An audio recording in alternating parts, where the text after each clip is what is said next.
अस्सलाम वालेकुम everyone, welcome to my channel, welcome to another vlog. I hope आप सब ठीक होंगे। हम लोग भी अल्हम्दुलिल्लाह सब ठीक हैं। अच्छा जी, अभी ये सुबह का टाइम है, मैंने बच्चों को स्कूल भेज दिया था और बस उन्होंने हल्का फुल्का सा नाश्ता किया और अब मैं आ गई थी किचन में। तो किचन आज जो है ना वो काफ़ी ज़्यादा मेसी हो रहा है क्योंकि रात में कहीं आई थी आंधी और जिसकी वजह से ना काफ़ी ज़्यादा डस्ट हो गई। तो आप ये देख सकते हैं स्लैब पे डस्ट है। तो सबसे पहले मैं अपना नाश्ता बनाने से पहले इसको क्लीन अच्छे से कर लूँगी क्योंकि ऐसे फिर मुझसे ना काम नहीं किया जाएगा और मुझे बिल्कुल भी अच्छा नहीं लगेगा नाश्ता बनाना। तो सबसे पहले किचन को कर लेते हैं अच्छे से डीप क्लीन और उसके बाद मैं फिर नाश्ता बनाना स्टार्ट करूँगी। किचन को क्लीन मैंने करना है, जो हमारा डिश वॉशिंग सोप होता है, ठीक है, उसी में जो मैंने बॉल में डाला होता है उसी से, और जो हमारा स्पंज होता है उसी से मैं साफ़ कर लूँगी। थोड़ा इसमें पानी ऐड कर लूँगी और ये कि क्योंकि स्लैब मेरी बहुत अल्हम्दुलिल्लाह नीट एंड क्लीन होती है, दिन में पता नहीं 20 दफ़ा ये साफ़ होती है। और इसके अलावा जो कपड़ा भी है वो मैंने अलग रखा होता है, डस्टिंग के लिए अलग रखा होता है। तो इस वजह से ना ये स्लैब साफ़ है, तो मैं बर्तन धोने वाले ही सोप से इसको और स्पंज से इसको क्लीन कर लेती हूँ। हाँ, कुछ और काम करना हो, लाइक कैबिनेट्स वगैरह साफ़ करने हो या कुछ और इस तरह का कोई काम हो, जैसे फ्रिज ऊपर से साफ़ करना हो या कोई ग्रीसी सा काम हो, वो उसके लिए भी मैं कोई और स्पंज यूज़ कर लेती हूँ।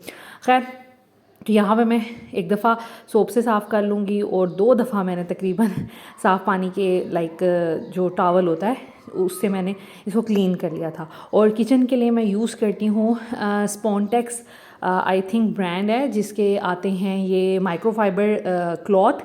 ये बहुत अच्छे रहते हैं। एक तो ये ना स्क्वीज़ हो के बड़ी जल्दी ड्राई हो जाते हैं। इससे जितना भी डस्ट एंड ग्रीस है ना ये बहुत अच्छे से साफ़ हो जाती है। और मैं समटाइम्स ऐसे करती हूँ, जो ज़्यादा ग्रीसी वगैरह वाला काम होता है तो ऑफ़ कोर्स ये गंदा हो जाता है, तो मैं रात में ओवरनाइट इसको भिगो देती हूँ सर्फ़ में, और साथ में मैं समटाइम्स ब्लीच भी डाल देती हूँ। और ब्लीच डालने से इसके कलर भी ख़राब नहीं होता, तो मैं ब्लीच डाल के तो सोक करके रख देती हूँ, फिर सुबह उठ के इसको वॉश कर देती हूँ, तो इतना अच्छा बिल्कुल नए जैसा हो जाता है। तो खैर, यहाँ पर मैं अब किचन जो था मेरा क्लीन कर लिया था। मैं नाश्ता बनाने लगी हूँ। नाश्ते में जी कल बनी थी जो दाल, उसके साथ हम खाएँगे पराठे, क्योंकि जब दाल बनती है ना तो मैं हमेशा ज़्यादा बनाती हूँ, 2 दिन उसको चलाते हैं क्योंकि हमें दाल बहुत पसंद है, मुझे भी और मेरे हस्बैंड को भी। तो इस वजह से मैं फिर ज़्यादा ही बना लेती हूँ और फिर इस तरह पराठों के साथ बहुत अच्छी लगती है, बॉयल्ड राइस के साथ बहुत अच्छी लगती है, और इवन खमीरी रोटी जो होती है उसके साथ भी अच्छी लगती है। तो यहाँ पर मैंने पतले पतले से पराठे बनाए हैं। मेरे हस्बैंड को बहुत होता है लाइक पतला सा पराठा बनाए मैं जितना भी पतला बनाऊँ वो कहते हैं पतला सा और पतला सा पराठा बनाना था। तो खैर, यहाँ पर मैं पराठे बना रही हूँ। बच्चे स्कूल गए हुए हैं और इज़ा जो है ना वो हमारे साथ ही खाना खाती है, और वो अल्हम्दुलिल्लाह शी इज़ 1.5 ईयर्स ओल्ड, और वो अल्लाह का शुक्र है कि सालन वगैरह खा लेती है। वैसे भी मेरे सालन में ना नमक और मिर्चें वगैरह बिल्कुल मुनासिब सी होती हैं कि बच्चे भी खा सकें। लेकिन ये है कि ज़ैनब तो फिर भी बहुत नखरे करती है, लेकिन फ़ातिमा और इज़ा फिर भी खा लेती है, उनको इतना स्पाइसी नहीं खाना लगता। और इज़ा जो है उसको मैंने शुरू से आदत डाली है कि वो मेरे साथ जो मैं खा रही हूँ वो खाए। तो इसी तरह अगर हम गोश्त खा रहे हैं, दाल खा रहे हैं, उसके साथ रोटी खा रहे हैं तो वो खाती है, कोई भी सालन हो, सब्ज़ी हो, वो खा लेती है। क्योंकि पहले जो 2 मेरी बेटियाँ थी उनकी दफ़ा मुझे एक्सपेरिमेंट्स मैंने किए हैं और मुझे उनकी दफ़ा बहुत मुश्किल हुई है। ज़ैनब की दफ़ा मैं तरह तरह के खाने बना रही हूँ, चीज़ें बना रही हूँ, तो जितना बच्चों को पैम्पर करते हैं ना वो उतने ही चूज़ी हो जाते हैं और उतने ही फिर नखरे करने लग जाते हैं। और फर्स्ट जो आपका किड होता है ना वो तो कुछ ज़्यादा ही लाइक नखरे करता है, और तब आपको एक्सपीरियंस भी नहीं इतना होता, और आप बिल्कुल नए सिरे से किसी को ट्रेन कर रहे होते हैं, आपको ख़ुद भी इतनी नॉलेज नहीं होती। तो फ़ातिमा जो है उसको मैंने सालन की आदत डाली है। हाँ, उसकी कुछ लाइक्स एंड डिसलाइक्स हैं, मैं उस पर उसको प्रेशराइज़ नहीं करती, क्योंकि बच्चों को जब प्रेशराइज़ किया जाता है ना फिर उनकी ग्रोथ नहीं हो पाती। और मेरी यही कोशिश होती है कि घर में मैं वही खाने बनाऊँ जो मेरे बच्चे शौक़ से वो भी खा लें। अगर वो नहीं खाते तो मैंने उसका कुछ ना कुछ उनको सब्सटीट्यूट ज़रूर घर में रखा होता है, लाइक नगेट्स रखे होते हैं, शामी कबाब रखे होते हैं, कुछ ना कुछ चिकन का बना के रखा होता है, ब्रेड, बटर, जैम, क्रीम, इस तरह की चीज़ें होती हैं। तो ये कि उनको मैं कुछ ऑल्टरनेटिव दे देती हूँ, इससे ये कि उनका पेट तो भर जाता है और इसमें कम एफ़र्ट लगती है, इतनी कोई ख़ास एफ़र्ट नहीं लगती। तो इस वजह से बच्चों को ज़रूर अपने साथ आदत डालें जो आप खा रहे हैं उस चीज़ की, लेकिन फिर भी उनको जब उनका अगर मूड नहीं है, जैसे हमारा भी तो समटाइम्स मूड नहीं ना होता कि हमने घर का पका खाना नहीं खाना, हम बाहर से कुछ मंगवा लेते हैं या फिर अपने प्रेफरेंस पे हम अपना खाना बनाते हैं। तो इस वजह से कोशिश ये करें कि बच्चों को अगर आज जो आपने बनाया वो खाने का मूड नहीं है तो फिर आप उनको कुछ ना कुछ ऑल्टरनेटिव दे दें। खैर, यहाँ पर बन गया था ब्रेकफ़ास्ट और अब हम करेंगे एंजॉय अपना ब्रेकफ़ास्ट। चाय मैंने बना ली है, साथ में पराठे और दाल, तो ये हम अभी फ़िनिश करेंगे। उसके बाद करने हैं बहुत सारे आज काम और वो मैं आपको आगे चल के बताती हूँ। आज मुझे जाना है डॉक्टर के पास, मुझे अपना चेकअप करवाना है। उसके बाद मुझे इज़ा को भी डॉक्टर के पास लेके जाना है। इसको थोड़ा सा फ्लू हो रहा है, उसको डायरिया है और घर में मैंने ट्रीटमेंट कर लिया है काफ़ी दिनों से, लेकिन इतना कोई ख़ास फ़र्क नहीं पड़ रहा, तो उसको लेके जाना है। उसके बाद हम लोगों ने जाना है गीगा मॉल, वहाँ से हम लोगों ने कुछ ग्रोसरी, कुछ इंपॉर्टेंट चीज़ें लेनी है और बच्चों को स्कूल से पिक भी करना है, क्योंकि हम लोग तकरीबन 11:30 बजे निकले थे। हमें PWD रोड पे जाना था। जो बच्चों का डॉक्टर हमारा है वो वहीं पे होते हैं और जो मेरी डॉक्टर हैं वो भी वहीं पे होती हैं। तो खैर वहाँ जाना था, तो हमें वहाँ पे हो सकता था टाइम, ऑफ कोर्स वेट वगैरह करने में टाइम लग जाता है। तो इसी दौरान बच्चों की हो जाना था स्कूल का टाइम ऑफ, तो हमें ये था कि फिर ड्राइवर अगर पिक कर लेंगे बच्चों को तो फिर घर कैसे वो पहुँचाएंगे, घर में तो हम होंगे नहीं। तो फिर हम लोगों ने ड्राइवर को कॉल कर दी थी और उन्हें कहा था कि हम बच्चों को स्कूल से पिक कर लेंगे और आप जो हैं वो वो आप ना उनको लीजिएगा। तो बस यहाँ पर मैं आई थी, खुद का ट्रीटमेंट करवाना था मुझे, ट्रीटमेंट नहीं चेकअप करवाना था मुझे। HP मैंने टेस्ट वगैरह भी करवाए थे। आप में से अक्सर लोग मुझे कहते हैं आप जब बोलते हैं तो आपका सांस फूलता है, तो या सांस फूलता है क्योंकि HP जो है मेरा वो कम है। मैंने टेस्ट वगैरह भी करवाए हैं। तो खैर मैं डॉक्टर से कंसल्ट कर रही थी और उन्होंने बस यही कहा है कि डाइट अच्छी रखें और मेडिसिन वगैरह लें, सो दैट आपका जो HP लेवल है वो थोड़ा इम्प्रूव हो जाए। तो अब मैंने यही सोचा है कि मैं इंशाल्लाह ताला वो डाइट लूँगी जिससे मेरा जो HP लेवल है, फ्रूट्स और प्रोटीन्स और इस तरह की चीज़ें, जिससे HP लेवल थोड़ा सा बेहतर हो जाए। खैर मैंने चेकअप करवाया अपना, और इज़ा जो हैं वो उनके डॉक्टर मिले नहीं थे आज, तो फिर हम लोग नहीं गए, उनको कल या परसों दिखा देंगे। खैर फिर हम लोगों ने बच्चों को स्कूल से पिक किया क्योंकि इनका टाइम ऑफ हो गया था। थोड़ा सा अर्ली हम चले गए थे, लेकिन ये कि फिर मैंने बच्चों को जाके स्कूल से ले लिया। उसके बाद हम लोग आगे थे गीगा मॉल, यहाँ पर जी हमें करनी थी कुछ ग्रोसरीज़, वो की। बच्चों के कुछ स्नैक्स ख़त्म हुए हुए थे क्योंकि हम लोग लाहौर गए हुए थे, तो सब चीज़ें मैं ख़त्म करके गई थी। वेजिटेबल्स मुझे लेनी थी और इसके अलावा बस वही घर की जो रूटीन की चीज़ें होती हैं वो लेनी थी। कुछ बहुत ज़्यादा चीज़ें नहीं थी, आटा, चीनी, ऑयल, इस तरह की चीज़ें, सर्फ वगैरह वो थे बेसिक, कुछ जो स्नैक्स और इस तरह की चीज़ें होती हैं बस वही लेने वाली थी। खैर वो पिक की। उसके बाद जी हमने फूड कोर्ट गए, वहाँ पे खाना खाया क्योंकि बच्चों के खाने का टाइम हो गया था।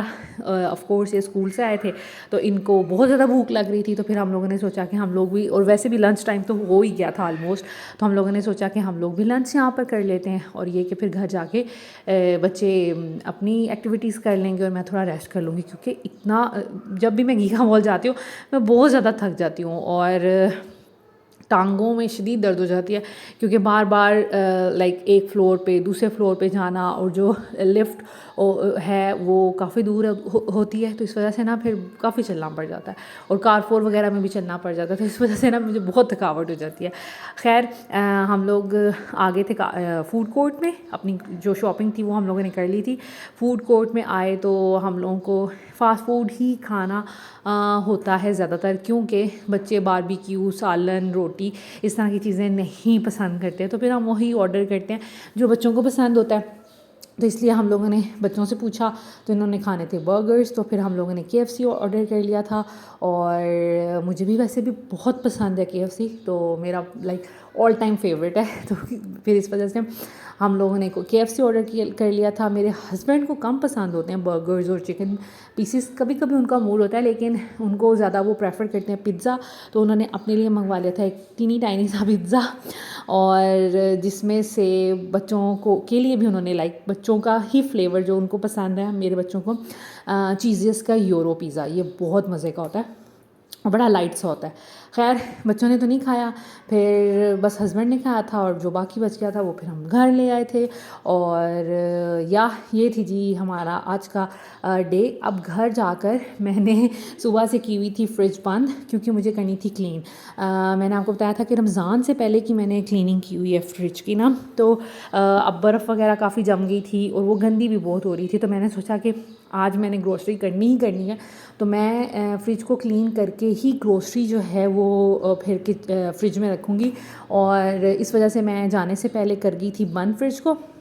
और फिर मैंने अब घर जाके उसको क्लीन करूँगी और फिर बाकी जितनी भी चीज़ें हैं ना उसमें रखूँगी। और इंशाल्लाह ताला नेक्स्ट मैं आपके साथ शेयर करूँगी वीडियो में अपनी फूड प्रेप, और वो वाली भी वीडियो भी जल्दी आपको मिलेगी कि वीकली फ़ूड हम कैसे प्रेप कर सकते हैं, क्योंकि बच्चों और बाकी रूटीन के साथ बड़ा मुश्किल हो जाता है डेली बेसिस पे सोचना कि आज क्या बनाएं क्या नहीं बनाएं। और इसके अलावा ये कि जैसे हम लोग रहते हैं डीएचए में, यहाँ पर जो ग्रोसरी शॉप है और जो वेजिटेबल और मीट शॉप है वो काफ़ी दूर है, लाइक 4 to 5 किलोमीटर दूर है।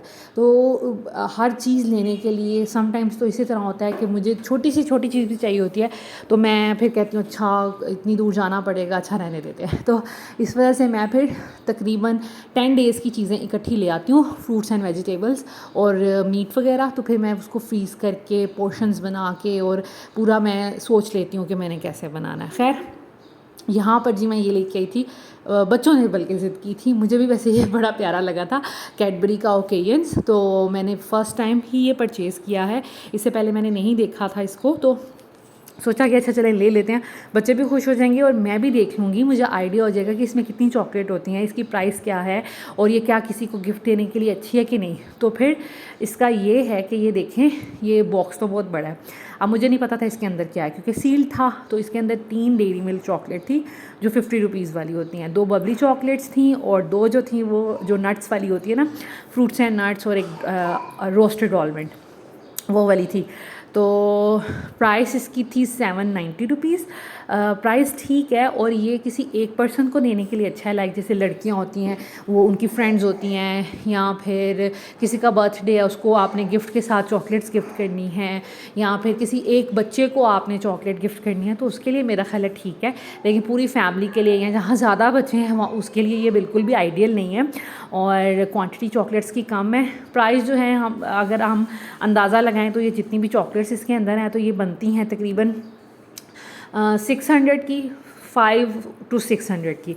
और ऑफ कोर्स 790 की ये है, तो बॉक्स वगैरह की पैकिंग वगैरह के भी चार्जेस हैं, तो ठीक है। लेकिन ये है कि और डेयरी मिल्क का तो फ्लेवर बहुत अच्छा है, उस पर तो कोई वो दो राय है नहीं। लेकिन ये कि मैं एक्सपेक्ट कर रही थी इसके अंदर ज़्यादा चॉकलेट्स होंगी। खैर तो ये था उसका रिव्यू चॉकलेट्स का। उसके बाद जी मैं आ गई थी किचन में।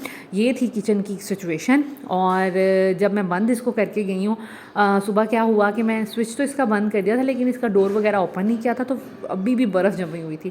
खैर मैंने फिर सारी चीज़ें निकाली, कपड़े वगैरह मैंने चेंज कर लिए थे मॉल से आके, तो मैंने सारी चीज़ें निकाली।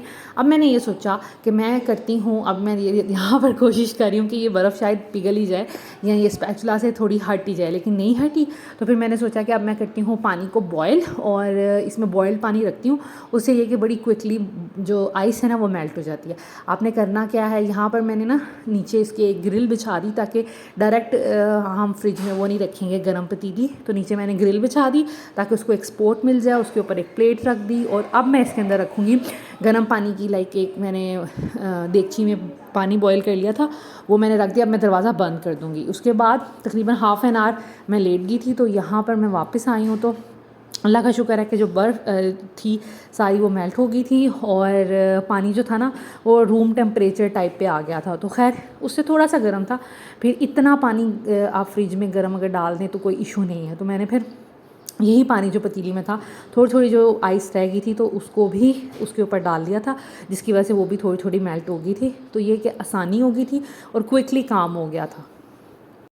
क्योंकि आज बाहर के इतने ज़्यादा काम थे और मुझे वैसे एक्चुअली ऐसे नहीं करना चाहिए था, फ्रिज आज क्लीन नहीं करना चाहिए था, लेकिन फिर भी मैं कर गई और मुझे नहीं अंदाज़ा था मैं इतनी थक जाऊंगी। तो खैर मैं थक गई थी और बस मेरी हुई थी, तो बस मुझे ये था कि जल्दी जल्दी अब मैं ना इसको क्लीन करके तो रेस्ट करूँ।